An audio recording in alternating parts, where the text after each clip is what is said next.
Hey, what's going on? It's Kaufman is Alive YouTube channel. I look at comic books new and old. Today I'm looking at an old comic book, although not that old. This is Marvel Age number 1000. This came out in September of 2023, so this came out just about a year ago. And it's got a lot of creators on here, a whole bunch of creators that I'm a fan of.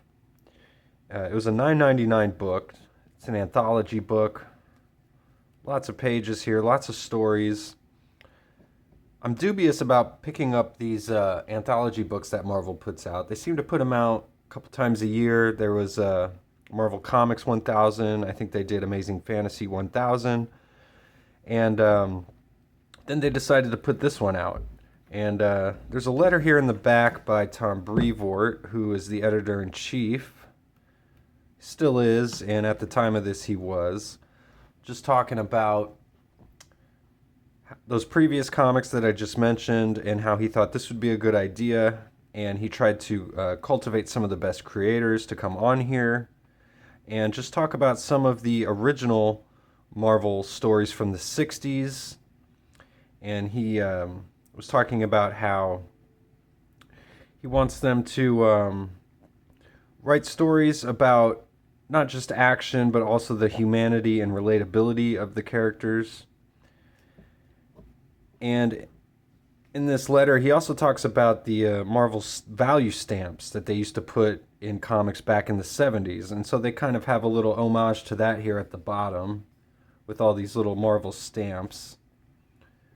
He talks about how they're actually the bane of collectors' existence because a lot of those comics that had the stamps in them got cut up. So, including even Incredible Hulk 181, the first appearance of Wolverine, was one of those comics. So, going back and trying to find some of those back issues, you may find some that have some of the stamps cut out. So, so this is a great, just kind of homage to Marvel in general and everything that is Marvel. So, if you are a big Marvel fan, this is a really good book. And like I said, I'm dubious about collecting some of these anthology books, but I took a chance on this one because I really liked all the creators on here.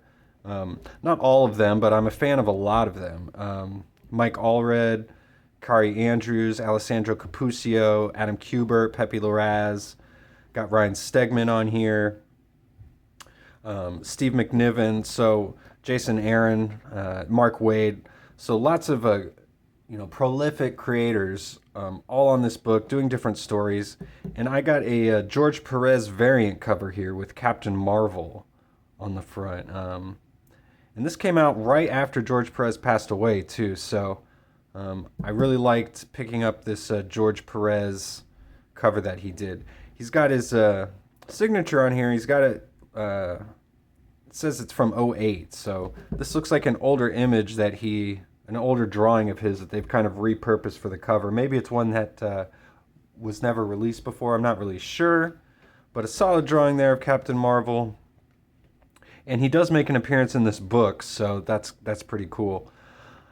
This first story here is by Mark Waid and Alessandro Cappuccio, and it's the one I'm going to be focusing on the most. It's my favorite story in this book. It's one that's really kind of stuck with me ever since I read it. It's just a really great story, and we start off with the very first hero from Marvel Comics number 1, the Human Torch, being created here. And of course his creator calls him Pinocchio, and he is trying to give the Human Torch morals, and he does that by having him listen to all of these radio broadcasts of a hero on the radio who has a show, and the hero's name is High Heat. And he's basically like a police officer, and he's got lots of morals, and we've got Human Torch here kind of parroting them, saying like, you ain't getting away with nothing, clown. Property's sacred, but life's more sacred, which is one thing that really comes into play in this story here. Always do right, and you can't go wrong. So, and his creator's asking if he has Professor Horton. He's asking if these sayings have any meaning to you. And he's saying, they obey the law, I suppose, preserve life and property, do the right thing. And he's like, wonderful, you're developing a moral code. So then we see Professor Horton displaying the Human Torch, basically like a King Kong kind of a story is what the Human Torch went through, where he's being displayed as this object for everyone to look at. Eventually he escapes, though, and he starts to learn about crime and punishment, and he's, again, using the morals that he learned from the radio show. Property's sacred, but life's more sacred. So he says, Pinocchio, you've returned, and look, you're not burning. And he says, yes, I've learned to control my flames. You know what that means? Horton says. He says, yes, now I can fly and protect life and property without endangering, and he cuts him off. He says, no, it means I'll make my fortune after all. Exhibitions, endorsements, the Human Torch will make me famous. He goes, I don't understand. He's like, you want to be like High Heat, don't you? His purpose is to make money for his owners. The funnies, the radios, the toys. And this sets off the Human Torch, and he turns his flame on here. And this is what I really love about this story as we get into this here, is that this whole story is kind of like an allegory for comics in general and merchandise. It's like, are comics being created to just make money for their owners, or are they being created for a moral purpose?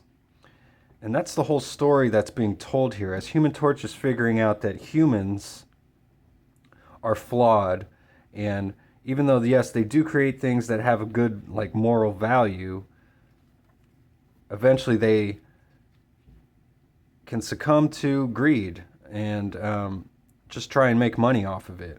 And it's just the human way. So Human Torch goes to this police station, and he asks for High Heat because he doesn't understand that he's just a character. And the police all start laughing at him, and that sets him off. And he starts to kind of attack the police, but this one lieutenant is telling all the boys to relax, and he's trying to calm down Human Torch here. And he realizes that the Torch doesn't understand that High Heat isn't a real person. And he understands that them laughing at him is what set him off. So Human Torch asks, what is High Heat for? And then this police lieutenant just asks, well, we tell ourselves we're good. We believe in all the right things, so we make up stories about heroes. It's a way to help make those things real. But we fall short. It does become about money or any selfish thing because we're only human. So the Human Torch flies away. He continues to do good, though. And we get the end of the dialogue from the police lieutenant here saying, I think it's you, Torch. I think High Heat is you. So that's just a really awesome story where you kind of get the Human Torch learning why he's a hero and how to become a hero in this story here. And it's really well written, and the art by Alessandro Cappuccio is really great. He's been doing really great work on Moon Knight too. So then we get a story here by Ryan Stegman, Spider-Man story here. I love Stegman's kind of cartoonish style of artwork here. Great big splash pages, lots of action. He's been doing really good work on X-Men lately. I loved his work on Vanish and Venom. So this is just kind of a fun little story of Parker, Spider-Man here. He's was messing around on his cell phone trying to get back to MJ while simultaneously staking out the lizard who snuck up on him. So they have a classic battle here. And Peter gets back just actually not in time. He's a little bit late getting back to MJ here. So,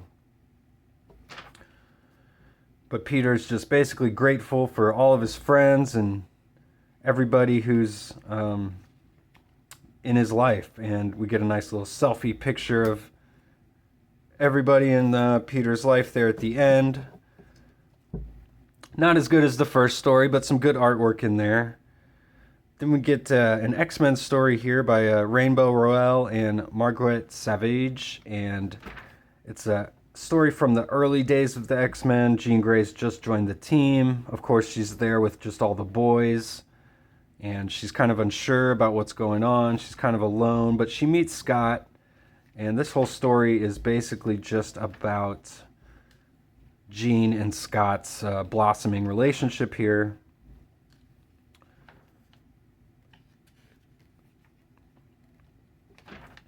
I'm not as big a fan of the artwork in this one. Really light colors and a really light touch to all the artwork. It's not bad, but not something I'm too interested in. But it's not a bad story here. Just a basic slice of life story between Scott and Jean and some of the other X-Men here. Then we get a pretty good story by Dan Slott and Michael and Laura Allred doing the artwork here.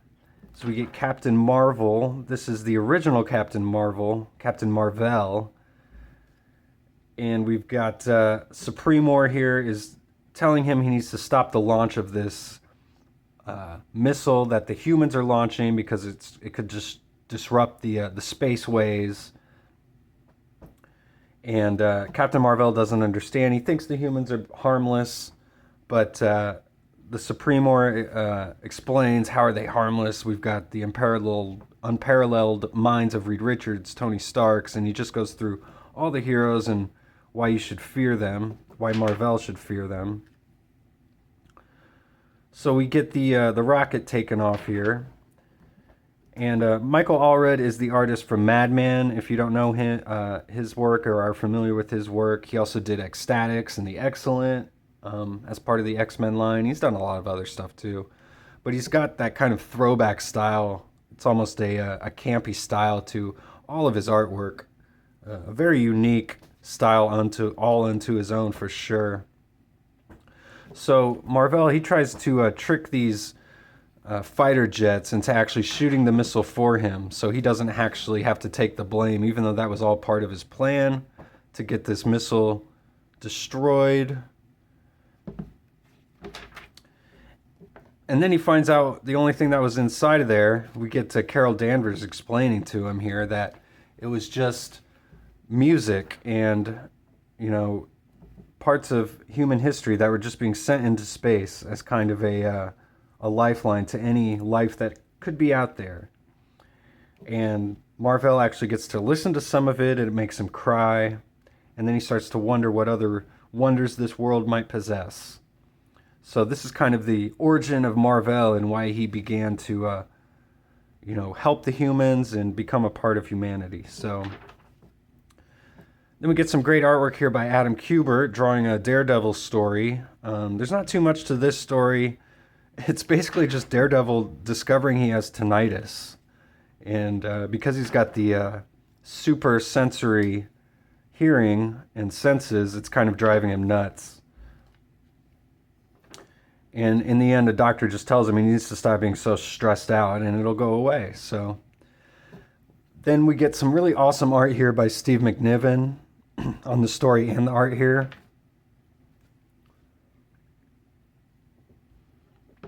He's depressed because he's seeing that, excuse me, again, humanity's going through all of its wars. And we've got Mephisto here explaining that there's really no reason for the Silver Surfer to mourn their deaths. Because, humanity is pretty much worthless in Mephisto's eyes, so this is some of the best artwork, though, in this book for sure. Steve McNiven, absolutely awesome artwork in here. So just when Mephisto is explaining that all of humanity is headed in one direction, oblivion, as we get this whole dark panel here, Surfer says, no, there's always going to be hope. Really awesome looking Silver Surfer face there. Mephisto calls Silver Surfer a fool. He says one day they'll turn on you, and Surfer says perhaps they'll turn on you too one day. Then we get a story by Jason Aaron and Pepe Larraz. Pretty nice team. This is the girl who hates superheroes. She's this moody teen. She hates living in New York because she sees superheroes all the time.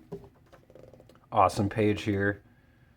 Until she meets Thor one day. And it kind of changes her spirits around.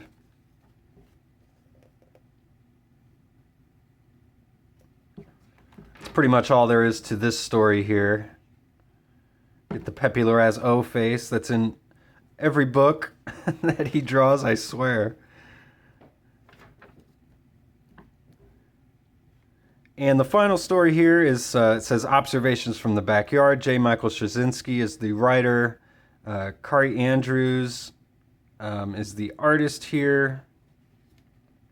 And this is just a fun story about some kids who happen upon the Fantastic Four's first mission here. They all see it happen, and they're all calling themselves weird or whatever for believing it, or, you know, having any ideas about what these heroes could be or what their future holds. And at the end, we see their mom call them for dinner, and it's Stan, Jack, and Steve. So find out it, you know, Stanley, Jack Kirby, and Steve Ditko, when they all first saw the Fantastic Four's first adventure. So cute little story to end it. And we get a nice splash page here of all the heroes conglomerating. I'm not sure who does this drawing here. I don't think it's all red. I'm not sure who does this. Let me know in the comments if you know. Is this is it George Perez? I'm not sure. But again, this is a really cool comic, and I definitely got what I paid for with the $9.99 cover price with this. And if you ever come across it, I would definitely recommend it. Marvel Age, number 1000. Thanks again for watching, and please subscribe if you haven't yet. I'll see you guys on the next one.